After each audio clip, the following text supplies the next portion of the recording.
Bueno, ¿cómo les va? ¿Qué tal? Bueno, vamos a continuar. Entonces ya vamos a decir algunos conceptos, algunas particularidades de las hipótesis de Ansaldi, de Rouquier, y en este video. Después vamos a ir con el peronismo.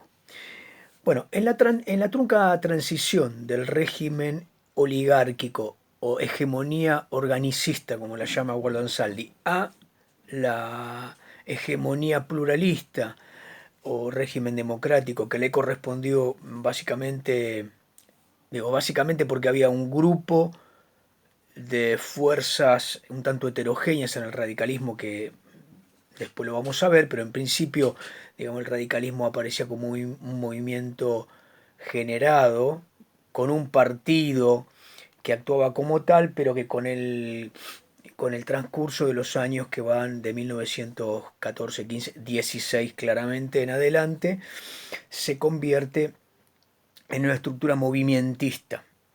Muy bien, ese es el régimen pluralista de carácter limitado, que en este caso es una hegemonía pluralista de la burguesía. Hay una continuidad, dice Waldo Ansaldi, en esta hegemonía de carácter burguesa. Las preguntas que, digamos, que nos podemos hacer de fondo con respecto a qué nos responde Waldo Ansaldi serían ¿por qué fracasó esta transición? Y cuáles son las razones permanentes que va a tener la relación entre la estructura social productiva, la estructura de clases en la Argentina y la estructura de representación de esas clases al conjunto de un sistema de puja de poderes partidarios, de organizaciones de representación política y de ocupación del Estado, y después de utilización del Estado para darle legitimación a ese poder vigente.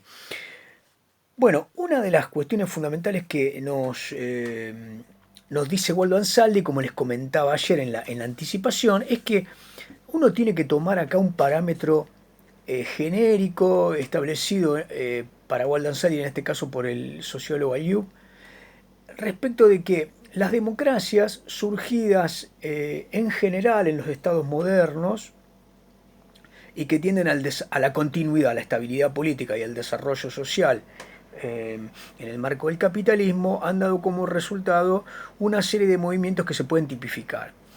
Esas condiciones estructurales se podrían especificar como la primera. Bueno, en su avance el capitalismo tiene una herramienta, un vector socioproductivo que son los terratenientes, que como clase productora se modernizan, invierten, acumulan capital en tierras, despojan, etcétera, y destruyen en ese camino las formas precapitalistas. Con lo cual, como habíamos dicho en clases anteriores, esta acción por lo general del capitalismo a través de un desarrollo de la estructura agrícola genera una estructura de clases que después podemos ver que tiene determinada modernización y que actúa en un sentido en la constitución de la representación de las clases en los sistemas políticos. Bien, la segunda condición, no sé si fui claro en lo anterior, ¿verdad? Digo, este sector terrateniente destruye las formas precapitalistas, ¿qué sería? Bueno, termina con las formas precapitalistas, es decir, las formas sin moneda, con trueque, con formas de clanes, con prestaciones que no acuden a un mercado, sino que son prestaciones de correspondencia a través de contratos tácitos entre clanes, entre grandes familias, que incorporan el trabajo o el monopolio de ciertos circuitos comerciales, caminos, etcétera, sin que esto determine un mercado de precios, de ofertas y demandas, y que en definitiva sean monopolizadas después por formas caudillistas. Es decir, estas formas precapitalistas existían y siguieron existiendo en Argentina. Pero bueno, esta es la condición que da Liub. La segunda sería, una vez que el formato de avance de la estructura agraria capitalista con los terratenientes, este polo de terratenientes, digamos, que tiene intereses enfrentados a la ciudad, desarrolla un conflicto intranacional que por lo general se da como las revoluciones democráticas. En ese contexto uno asistiría a formatos que por lo general presentan burguesías urbanas con dotación de acumulación de capital y formatos capitalistas cercanos a la comercialización, de exportación, de importación y a la industrialización.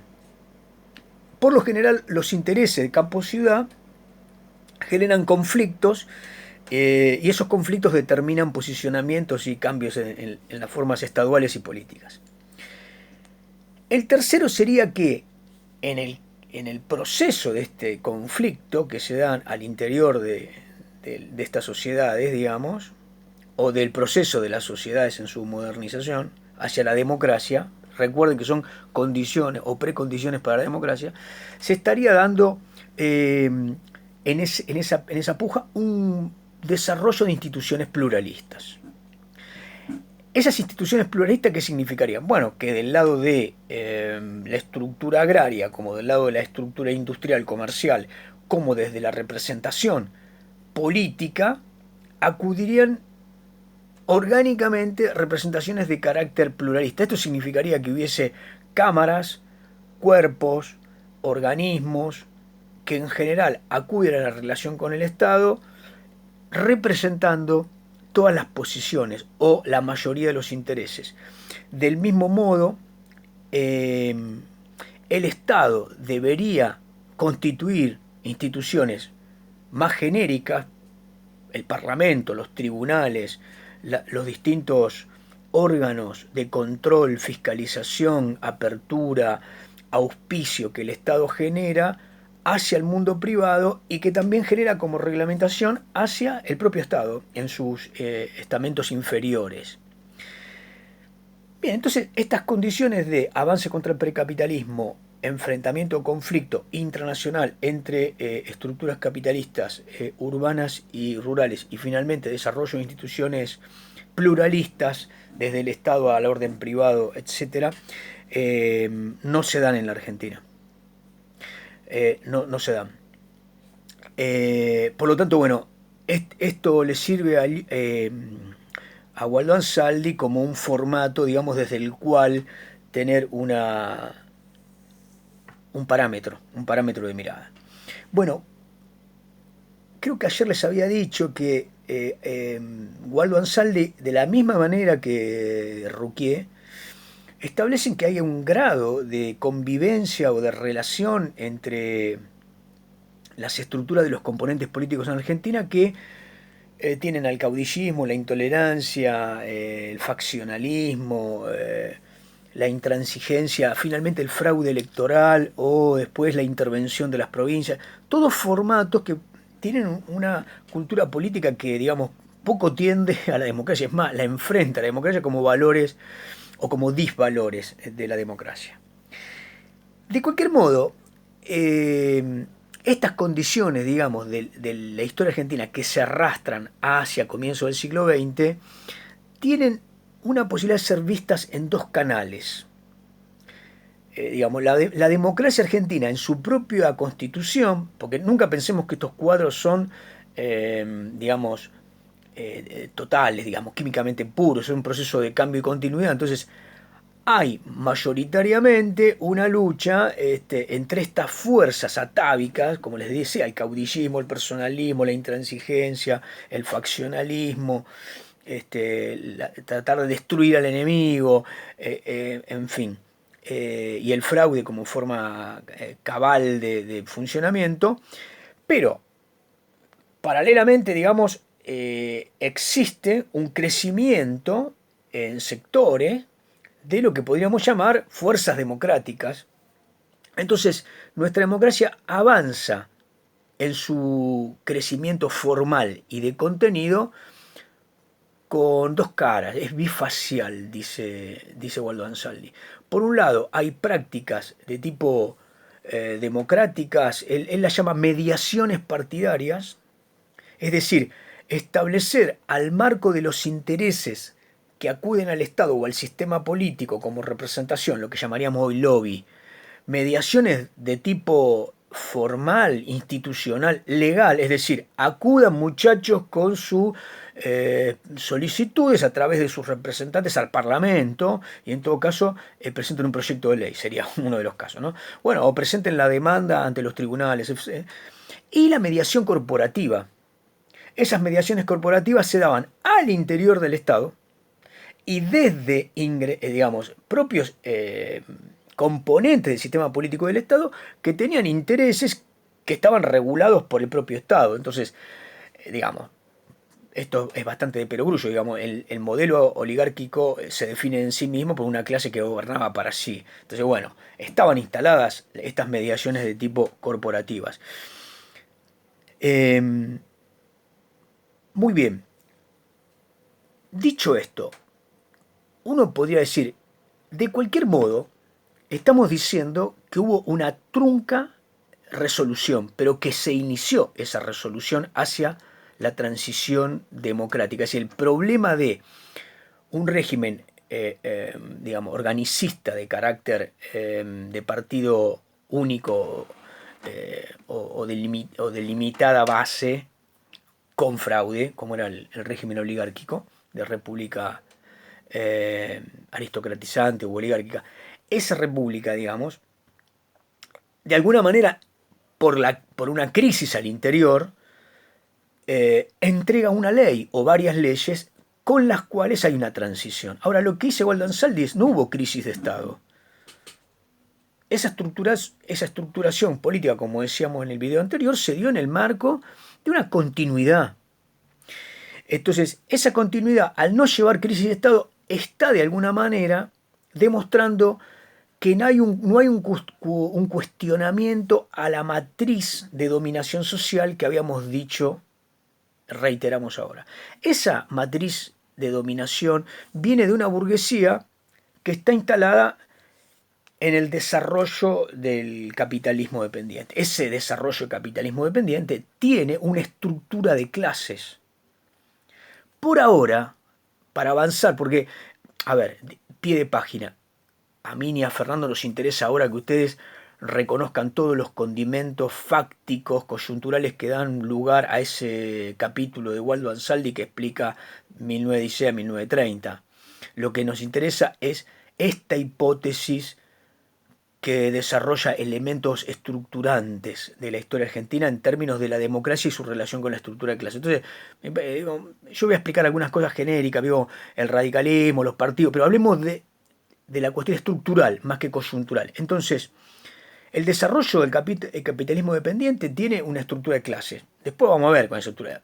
Esa estructura de clases es bastante variada, compleja, etcétera. Depende del lugar donde fue. Ahora, lo que sí tenía un elemento central, que era que tenía una centralización estatal, nacional, es decir, el Estado funcionaba en relación a ese desarrollo capitalista dependiente y su estructura de clases. Esa estructura de clase estaba determinada por los terratenientes más poderosos.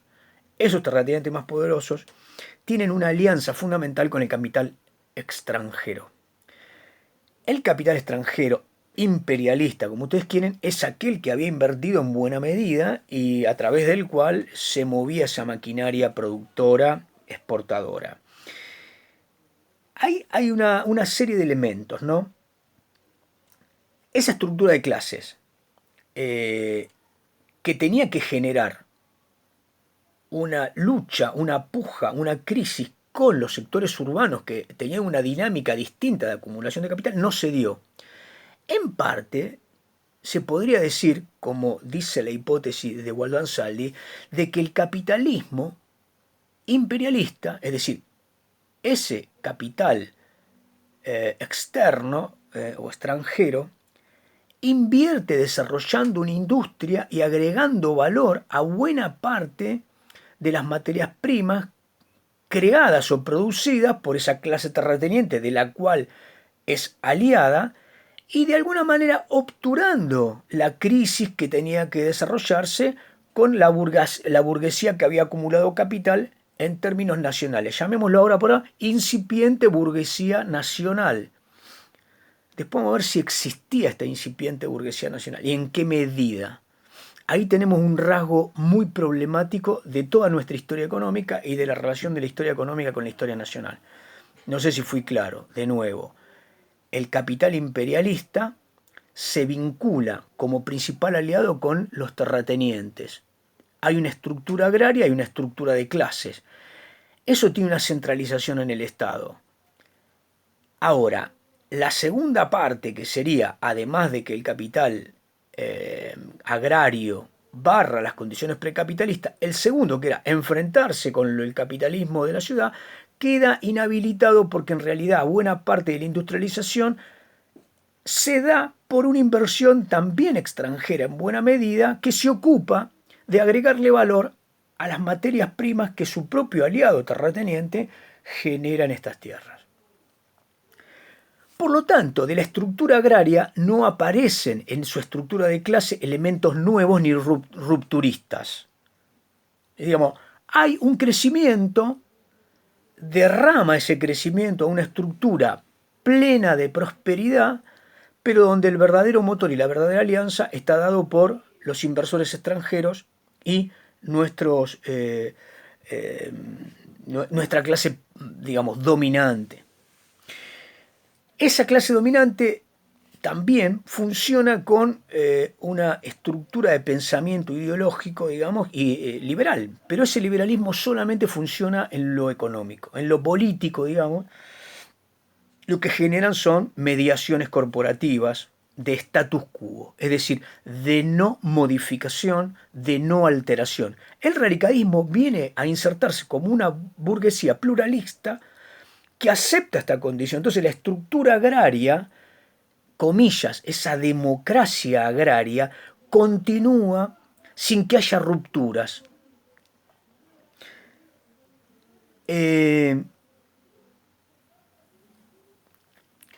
¿Cuál sería entonces el problema básico? Y acá no estoy haciendo, digamos, no quiero hacer elementos contrafácticos. Estoy tratando de que la narración acuda a términos históricos. Lo que ocurrió fue que si de esos sectores de status quo, esa burguesía de status quo, que no quería entregarle de ninguna manera, porque su relación próspera con el capital imperialista, digamos, lo impedía o lo hacía, digamos, de muy difícil mejoría respecto de lo que existía en términos económicos, no quería ni ampliar la base, ni modificar ningún patrón de distribución y de acumulación, es decir, ni la riqueza ni la renta. Por lo tanto, la representación política quedó obturada en términos de una burguesía que podemos llamar antidemocrática, que en el plano del sistema político, en términos partidarios, no terminó de ensayar la creación, de lograr la creación de un partido democrático de derecha. Es decir, propietarios que intentan defender su propiedad y la relación económico-política básica de no penetrar esa acumulación ni la distribución de esa riqueza acumulada y establecer una relación de distribución del producto en términos lo menos equitativos posibles para sostener su mayor participación y obtener con eso beneficios mayores como una clase asalariada con menos derechos, etcétera, etcétera. Dicho, lo estoy diciendo así justamente para que suene de la manera, si ustedes quieren, más clara la evidencia de los intereses de la representación política. El problema que va a haber, si ustedes quieren, en la no resolución del carácter democrático era que esta alianza de terratenientes y capital extranjero con centralización estatal solo podía ser resuelta con la ruptura y la unión de sectores medios. Esa burguesía radical representaba básicamente a las clases medias urbanas y rurales, chacareros, trabajadores profesionales, pequeños capitalistas, y en parte a las clases trabajadoras. No hubo ruptura, hubo, dice Waldo Ansaldi, un carácter fragmentario y heterogéneo. de los trabajadores por un lado, después vamos a ver la clase obrera con representaciones variadas, más o menos radicales, eh, y digamos, y los sectores rurales también, con algunos movimientos, pero también muy fragmentados y heterogéneos. Esa diversidad en lo que hubiesen sido los sectores a los que le podía interesar la representación nacional en la fortaleza de las instituciones pluralistas dentro del marco democrático, para obturar la posibilidad de que esta clase antidemocrática, burguesía antidemocrática aliada con el capital imperialista, acudiera en la crisis que se va a desatar al golpe. Es decir, no construye un partido de derecha, pero después acude a la única fuente que es, vedada su posibilidad por el número en la ley Sáenz Peña de ganar las elecciones, denuncia la ley Sáenz Peña como una ley que va contra la virtud republicana, democrática, y acude a la manu militari para terminar con esa... Entonces tenemos una burguesía antidemocrática, es la burguesía conservadora de esta relación que acabo de señalar. Ahora, por otro lado, los sectores medios tampoco logran romper del abrazo gigantesco del oso irigoyenista, que se convierte en una forma rígida, unanimista, nacional popular, que vira a la derecha y no a la izquierda, y va asumiendo y abrazando sectores nacionalistas y conservadores populares, pero que no puede resolver en ningún caso la crisis orgánica. ¿Cómo explica esta cuestión de la crisis orgánica? Si tenemos una democracia agraria y la prosperidad evita la crisis de la disfuncionalidad entre la representación de las clases en su estructura social y el sistema político, lo que sucede es que mientras exista prosperidad, ese derrame, en todo caso, genera un status quo. Ruquier después nos va a decir que en la Argentina, creo que se los dije, pero nunca hay un golpe que en realidad ocurra para evitar una revolución. Y una revolución sería aquella que termine con este dominio de una burguesía de carácter de dominación social explotadora que es asumida por los movimientos nacionales y populares. Bueno, el radicalismo es una. Pero dice Ruquier, el peronismo le va a dar consumación, consolida ese modelo de dominación social en el cual bueno, hay mayor distribución de la renta, pero no hay nunca una pregunta acerca de el origen de la acumulación de la riqueza. Es decir, la acumulación de los medios de producción. Bueno, voy terminando con esto. Entonces, el radicalismo termina de sumar el problema mayor, que es anular la posibilidad de una pluralidad de las fuerzas representadas. Entonces, aparecen partidos que podrían haber sumado en un partido de izquierda, que existían muchos, pero un partido poderoso que fuese por la alternancia democrática, y un partido de derechas que también podría haberse consumado en el mismo sentido. Bueno, el irigoyenismo abraza todo, es un centro ampliado, pero no resuelve la crisis orgánica. Esta crisis, les estaba diciendo, perdonen, esta crisis se genera cuando el avance de la frontera agrícola llega a su límite. Se cristaliza la estructura social agraria y lo que permanece sólido son los intereses de los terratenientes con el aliado capitalista internacional, ¿no? Extranjero. En ese marco, entonces, no hay una solución desde el sistema político de la representación pluralista variada de la nueva realidad de la estructuración social, y entonces tenemos como conclusión que si hay una hegemonía pluralista en la Argentina, obturada, fracasada, el principal problema, digamos, de esta cuestión es, por un lado, el carácter unanimista, nacional, movimiento nacional y popular, rígido y en buen sentido antidemocrático, porque es cesarista, eh, y el elemento central de continuidad sería eh, que la relación entre la estructura agraria, la relación entre la estructura social agraria y la estructura social global tiene una debilidad estructural para la democracia en Argentina.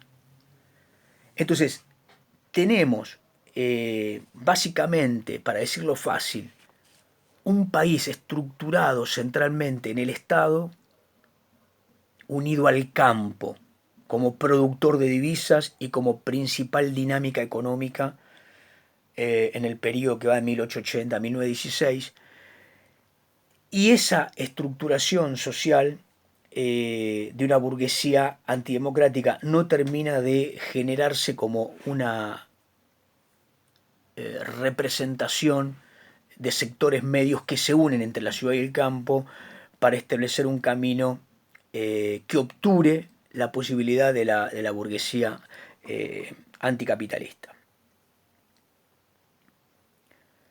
Muy bien, uno podría decir para terminar, digamos, que no dijimos acá, y esto es lo que nos queda, y esto es lo hermoso de la historia, en este trabajo, si ustedes quieren, un poco lógico que hacen las hipótesis históricas, no nos quedan esos elementos de proceso de carnadura que dan a la estructura sus colores, sus matices, sus rasgos, y que, bueno, finalmente en las unidades que correspondan lo vamos a desarrollar, ¿sí?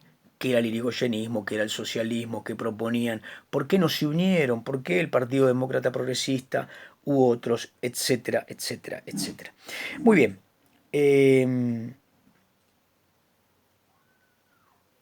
Muy bien. Para esta cuestión les voy a enviar un esquema que les deje claro estos elementos. Me pareció que había en los chats había como algún problema en separar los fundamentos eh, principales del texto de Waldo Ansaldi. Pero bueno, después lo charlaremos. Les voy a enviar un esquema que reproduzca básicamente lo central. Bueno, vamos a Rouquier. Me parece que Rouquier ya habíamos avanzado un poco. Rouquier daría de alguna manera la continuidad. Bueno, esta ruptura de lo que Waldo Ansaldi llama democracia, perdón, crisis orgánica, ¿no? Crisis orgánica la llama. Eh, que comienza en 1910 aproximadamente, cuando la estructura de roturación llega al límite de la frontera agrícola. Entonces, bueno, empiezan los chacareros a quejarse, los colonos, ¿no? El movimiento de 1912, obviamente las huelgas terribles en la ciudad de Buenos Aires, en general un movimiento de lucha de los sectores medios trabajadores contra ese modelo de dominación burguesa centrada en la estructura agrícola. Bueno, ese golpe del 30, habíamos dicho, genera este estado burocrático pretoriano, pero yo quería volver sobre algunas cosas que el otro día en la presentación no les dije, o el otro día, el video anterior, perdonen, eh, que me parece que son definiciones muy, muy interesantes de lo que él llama componentes del continuismo militar, ¿no? Bueno, en el esquema ustedes van a ver que en esta Argentina paradojal que Rouquier presenta, digamos, próspera y con elementos y con coeficientes de desarrollo social cercanos a la modernidad, pero después del 30 con estancamiento por otro lado y con este faccionalismo, la inestabilidad y los militares llevando a cabo una hegemonía que si bien en Latinoamérica está presente, no tiene el carácter de totalidad, de intensidad, de expansión que tuvo en la Argentina. Entonces, ¿cuáles son los componentes del continuismo militar? Dice Rouquier. Dice, bueno, hay golpismo, hay proscripción de partidos mayoritarios y finalmente cuando no hay, digamos, dictadura, cuando no hay presencia militar totalizada en todos los planos, lo que hay es una democracia restringida entre el 30 y el 84. O sea, lo que nos está diciendo es, aún los periodos que nosotros consideramos, en general, el sentido común histórico es el peronismo, la verdadera democracia, lo que nos está diciendo es, mirando desde el punto de vista estructural, debajo de esa civilidad presente, de esos derechos obreros, de esas manifestaciones aparentemente autónomas del pueblo, hay una estructura militarizada que no va a consentir una cantidad de cuestiones. ¿Cuáles son esas cuestiones que no va a consentir? Bueno, una se las decía recién. Radicalismo y peronismo, movimientos nacionales y populares, no tienen rasgos en su programática ni en su ideología para penetrar a las masas en el fervor y en la voluntad de destruir, de redefinir la riqueza, la acumulación primitiva. Es decir, la riqueza en la Argentina es de qué manera distribuir los medios de producción de manera más equitativas. Uno podría decir, surgida una estructura agraria, aparecen elementos básicos en todos los países, los partidos de carácter popular más o menos radicales, que llaman a la reforma agraria. Es decir, a la posibilidad que desde la programática política de representación de los sectores subalternos haya una expropiación y una reapropiación desde una ruptura. Bien, el peronismo es la coronación de lo que acabo de decir del radicalismo, es de la aceptación sine die de una dominación social de la burguesía que establecía marcos de debate respecto de, bueno, qué nivel de retribución podían tener los trabajadores en el mercado capitalista con ese marco de apropiación de los medios de producción. Es decir, no se discute la riqueza, se puede llegar a discutir la renta. Digamos, la renta en términos del peronismo es la coronación, porque es la mayor distribución que recibieron los trabajadores asalariados, los dependientes, las clases subalternas, en el marco del capitalismo, ¿no? Eso me parece muy interesante porque estaría dando una continuidad entre lo que dijo Waldo Ansaldi y lo que estamos viendo ahora con Ruquier.